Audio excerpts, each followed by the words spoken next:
오늘 우리가 읽은 이 본문 말씀을 보면은 누구라도 다 아는 이제 아브라함이 나옵니다. 그런데 이 아브라함에게는 자녀가 없었습니다. 그저 있는 사람이라고는 종이었죠.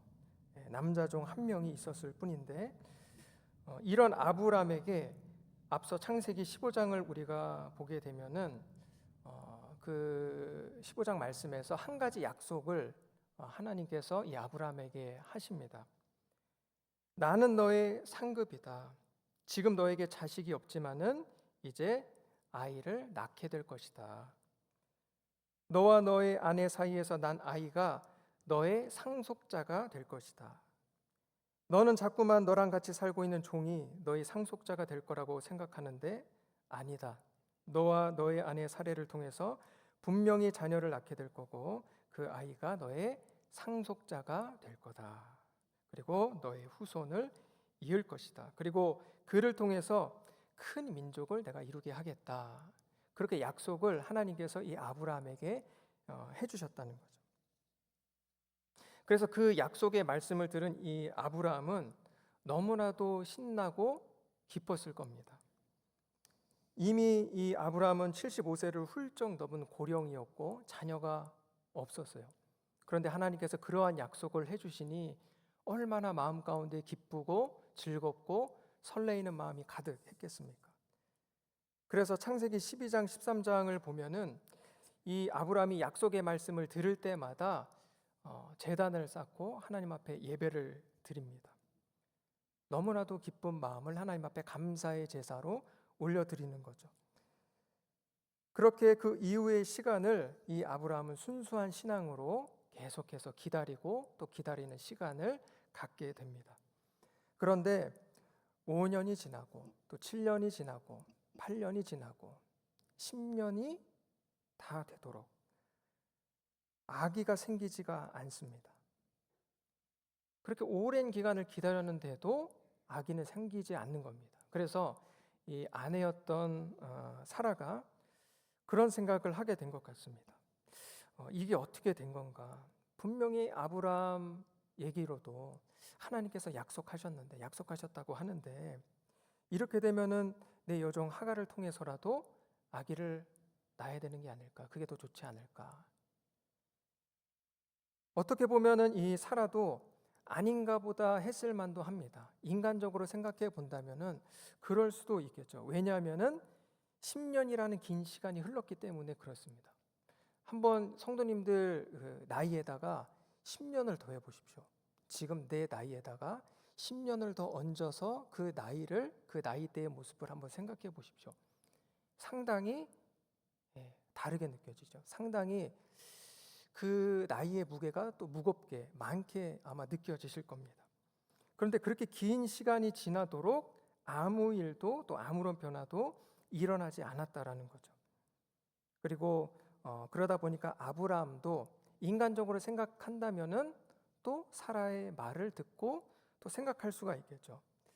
아, 사라는 아닌가? 사라 말대로 그렇게 해야 되는 건가? 그러한 인간적인 생각을 사실 인간적으로 볼 때는 할 수가 있을 겁니다. 왜냐하면은 너무 오래 기다렸기 때문입니다. 너무나도 긴 시간이 흘렀기 때문에 그렇죠. 그래서 아브라함은 결국 사라의 이 생각을 따라서 자신의 여종을 통해서 아기를 낳기로 결정을 하게 됩니다. 쉽게 이야기하면 대리모를 쓴 거죠. 첩을 두게 된 겁니다. 그렇게 이제 자녀를 낳을 방법을 선택하게 됩니다. 그렇게 자신들이 생각했을 때에는 지금 상황을 볼 때는 그렇게 하는 것이, 그런 결정을 내리는 것이 지금으로서는 최선의 선택이고 최고의 선택이다라고 생각을 한 겁니다. 그러나 우리가 성경을 쭉 보면 알게 되지만은 첩을 두는 것 자체가 사실은 하나님께서 원하시는 일이 아니죠. 하나님께서 기뻐하시는 일이 아닙니다.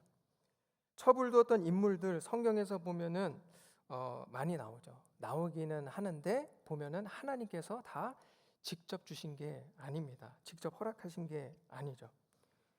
오히려 하나님께서는 가장 처음 가정을 만드실 때 어떻게 만드셨습니까? 아담과 하와, 한 남자와 한 여자로 그 가정을 세우게 하셨습니다. 그렇게 가정을 이루게 하셨죠. 그것이 하나님께서 세우신, 기뻐하시는 가정의 모습입니다. 그리고 성경을 통해서 우리가 보게 되는 이 첩을둔 가정들을 보게 되면은 그 가정 안에 항상 불화가 끊이지 않습니다. 항상 어려운 일들이 생기게 돼요.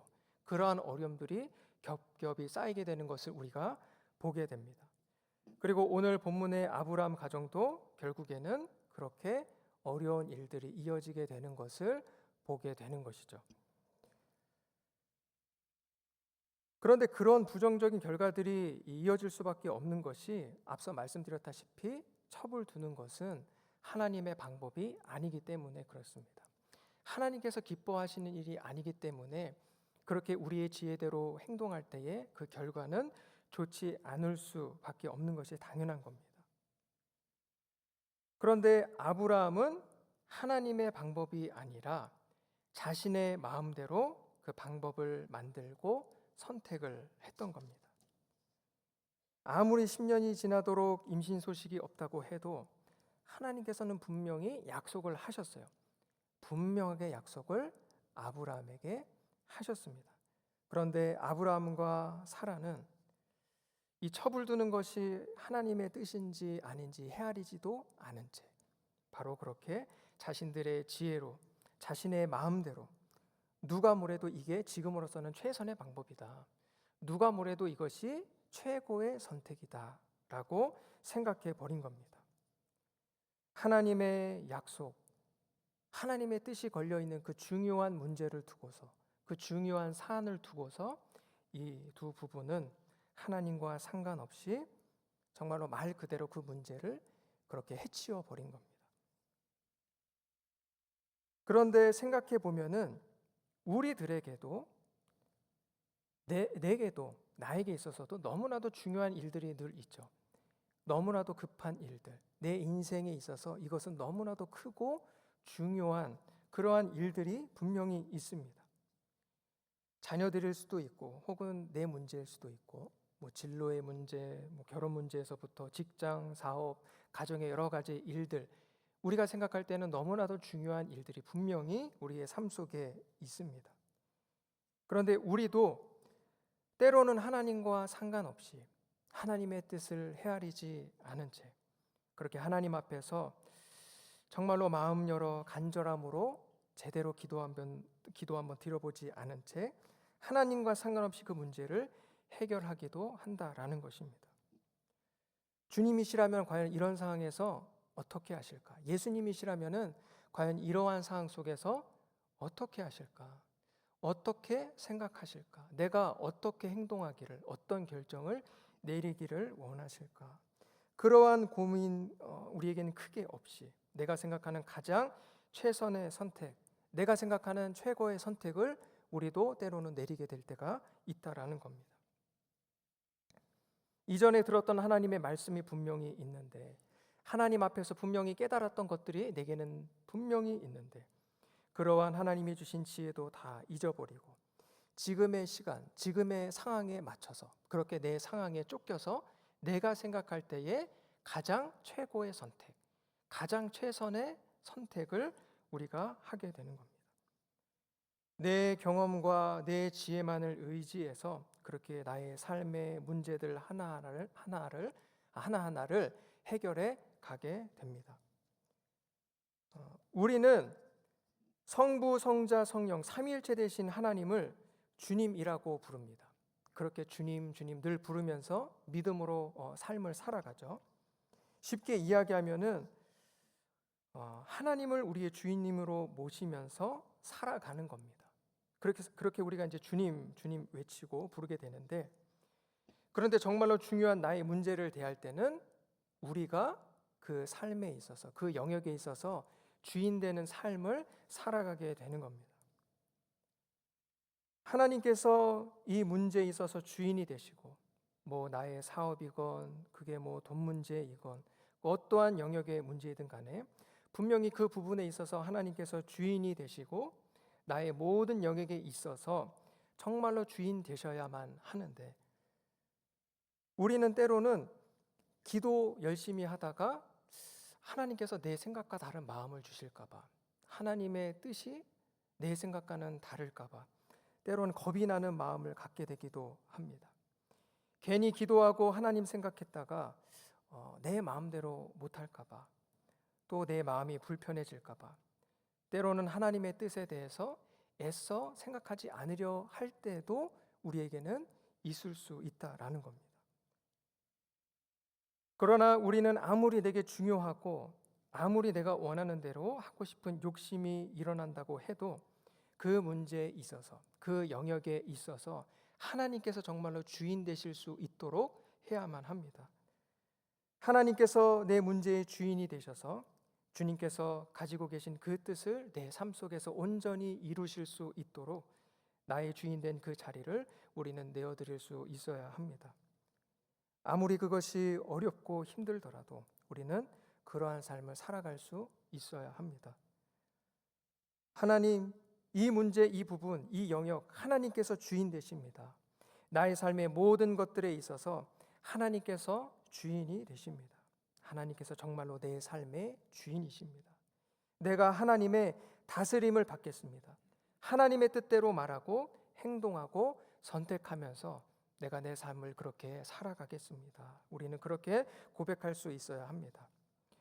그렇게 우리가 말하고 그렇게 갖게 되는 중심, 그 마음의 자세, 이것을 우리는 주대심이라고 표현할 수 있습니다. 주대심, 영어로 하자면은 로드십이라고 할 수 있겠죠. 나의 삶에 하나님께서 주인 되심을 내가 인정한다. 나의 삶에 하나님께서 주인 되시는 그 삶을 내가 이루어 간다라는 표현으로 우리는 주대심이라는 표현을 쓸 수 있을 겁니다. 그렇게 우리는 우리의 삶 속에서 그러한 주대심을 온전히 매일매일 우리의 삶의 모든 영역 가운데서 이루어갈 수 있어야 합니다. 그렇다면은 내 삶에 하나님께서 주인이 되심, 이러한 주대심을 이룰 수 있도록 하기 위해서 우리가 어떤 노력을 해야 할까? 사실 그것은 늘 말해도 똑같습니다. 가장 본질적인 거죠. 우리에게 가장 중요한 것, 그것은 이미 앞서 말씀드렸던 것처럼 항상 하나님 앞에 기도하는 것입니다. 항상 주님 앞에 기도하면서 그 문제들을 생각하고 다루고 결국에는 그렇게 선택하며 해결해 가는 것이죠. 우리의 사업의 문제, 가정의 문제, 그것이 어떤 것이든지 간에 하나님께 다 아뢰고 고백하면서 하나님께 지혜를 구하고 능력을 구하면서 우리의 그 문제를 하나하나 해결해 가는 것입니다. 그래서 우리가 새벽 기도를 드리는 것이 정말로 좋겠죠. 가장 이른 그 시간에, 가장 귀한 그 시간에 하나님 앞에 나와 그 시간을 기도로 주님 앞에 드리는 겁니다. 그리고 때로는 시간을 정해놓고 우리가 작정 기도를 드릴 수도 있을 겁니다. 그리고 심지어는 길을 걸으면서도 기도할 수 있겠죠. 그냥 길을 걷는 중에도 하나님 앞에 기도하는 겁니다. 내가 생각하는 내 마음 가운데 가득 차서 내 마음속에서 덜어지지 않는 그 문제를 가지고 하나님 앞에 끊임없이 걸어가는 그 가운데서도 기도하는 거죠. 때로는 어떤 문제가 생겼을 때 바로 그 순간에 우리는 마음으로 짧게라도 기도할 수 있습니다. 그 순간에 얼마든지 그렇게 하나님을 의식하고 하나님을 바라보면서 하나님 앞에 기도하며 하나님을 의지하고 하나님의 지혜를 구할 수 있는 겁니다. 그렇게 우리가 하나님 앞에 기도하며 또 하나님을 의지하며 우리의 모든 상황들 하나하나를 해결해 나아가는 겁니다. 그리고 우리가 말씀을 또 꾸준히 가까이 하는 것이 너무나도 중요합니다. 말씀을 날마다 열심히 듣고 읽고 묵상하고 그렇게 말씀을 가까이 하다 보면은 하나님께서 성령 안에서 우리 가운데 깨닫게 하시는 것들이 있습니다. 우리에게 주시는 지혜가 있어요. 정말로 말씀 가운데에서 알게 되어지는 하나님이 주시는 지혜가 우리 가운데 있게 되는 것들을 경험하게 됩니다. 이것은 남녀노소를 불문하고 모든 하나님의 자녀들에게 주어지는 축복이라고 할 수 있을 겁니다. 어르신도 그렇고 장년도 그렇고 청년도 그렇고 어린 아이도 똑같습니다. 말씀을 가까이 하고 하나님의 말씀에 귀 기울이는 그 삶 속에 하나님께서 주시는 지혜가 분명히 있습니다. 하나님의 뜻을 깨닫게 됩니다. 이전에 주일학교 한 아이가 그런 이야기를 한 것을 들을 때가 있었습니다. 큐티를 자기가 이렇게 하는데 친구와의 관계에 있어서 어려움이 생긴 겁니다. 그런데 말씀을 보다 보니까 이렇게 해야겠다. 하나님께서 이렇게 하는 것을 원하시겠다. 그래서 그렇게 했답니다. 그런데 그렇게 말씀대로 하고 보니 말씀을 들으면서 깨달은 대로 하다 보니까 그 문제가 해결됐다는 거죠. 그래서 그런 것들을 들으면서 그 어린아이의 그 말씀을 가까이 하는 삶을 통해서도 하나님께서 말씀을 통해서 우리의 삶을 다스리시는 것을 보게 됩니다. 그렇게 우리가 하나님의 말씀을 가까이 하면서 자연스럽게 하나님의 다스림 속에 살아가는 주되심을 이루어 가게 되는 것입니다. 오늘 나에게 있어서 가장 중요한 문제는 무엇인가 한번 생각해 보시기 바랍니다.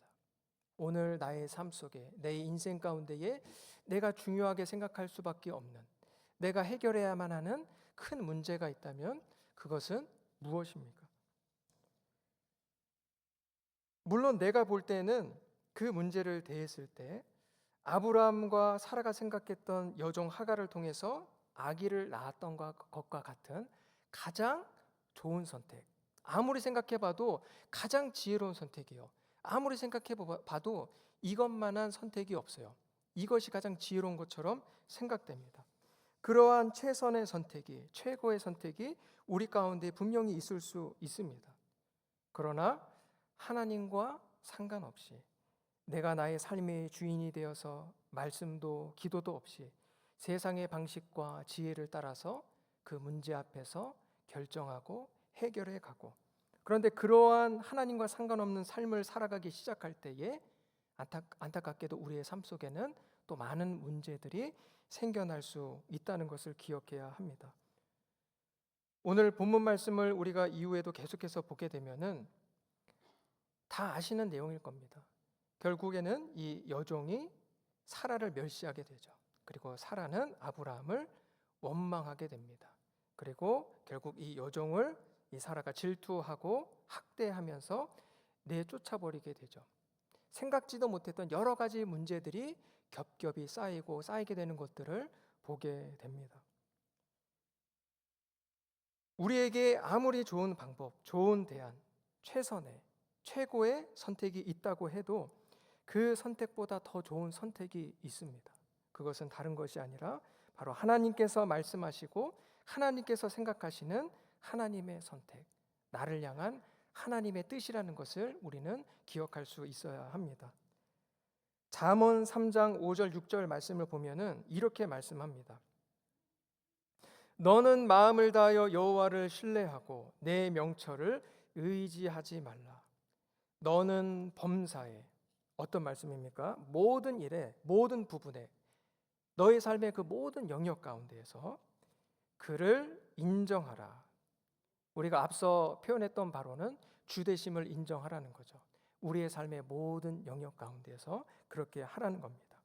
그를 인정하라. 그리하면 내 길을 지도하시리라. 하나님께서 우리에게 말씀하십니다. 너의 길을, 너의 삶을, 너의 사업을, 너의 그 가정을 내가 지도하겠다. 평탄하게 하겠다. 그런데 어떻게 할 때 그렇게 하겠다고 말씀하십니까? 우리가 나의 삶의 모든 영역 가운데에서 하나님께서 주인 되시는 그 삶을 인정하게 될 때에, 온전히 주인 되시는, 하나님 주인 되시는 그 삶을 우리가 살아가게 될 때에 하나님께서 그렇게 인도하시겠다고 말씀하시는 겁니다. 그래서 정말로 우리가 염려하지 않고 예수님과 함께하면서 예수님을 왕으로, 나의 하나님을 온전한 주인으로 모시고 사는 그 삶을 사실 수 있기를 바랍니다. 그분이 우리의 삶을 결국에는 선하게 이끌어 가실 것입니다. 지금 보면은 시간이 많이 지났습니다. 올 한 해도 벌써 이제 3월이 되었죠. 그래서 많은 결정들을 그동안에도 하셨을 겁니다. 이러한 문제도 해결하고 저러한 문제도 해결하고 이러한 선택 저러한 선택, 내게는 너무나도 크고 중요한 문제였는데 결국 그런 것들 앞에서 그 문제를 다 해결해 오셨을 겁니다. 그런데 앞으로 살아가게 될 날들이 우리는 더 많습니다. 올 한 해도 보내야 될 날들이 더 많습니다. 그리고 그만큼 우리에게는 또 많은 일들이 있을 것이고 수많은 선택을 해야 할 것입니다. 그런데 그때마다 더욱더 하나님 앞에 기도하며 더 하나님의 말씀에 귀 기울이며 주님의 뜻을 헤아리실 수 있기를 바랍니다. 그렇게 우리가 주님을 따라가는 삶을 살아가게 될 때에 하나님께서는 반드시 우리의 길을 선하게 인도해 주실 것입니다. 하나님은 선하신 하나님이시기 때문에, 그리고 그 선하신 하나님께서 우리에게 약속하시기 때문에 그렇습니다. 뭐라고 약속하십니까? 잠언 3장 5절 6절 이 말씀을 읽고 마치도록 하겠습니다. 이렇게 말씀하십니다. 너는 마음을 다하여 여호와를 신뢰하고 내 명철을 의지하지 말라. 너는 범사에 그를 인정하라. 그리하면 내 길을 지도하시리라. 아멘. 우리 한번 같이 읽으면 좋을 것 같습니다. 우리 이 말씀을 함께 같이 읽도록 하겠습니다. 시작. 너는 마음을 다하여 여호와를 신뢰하고 내 명철을 의지하지 말라. 너는 범사에 그를 인정하라. 그리하면 내 길을 지도하시리라. 아멘. 아멘. 이 시간 우리가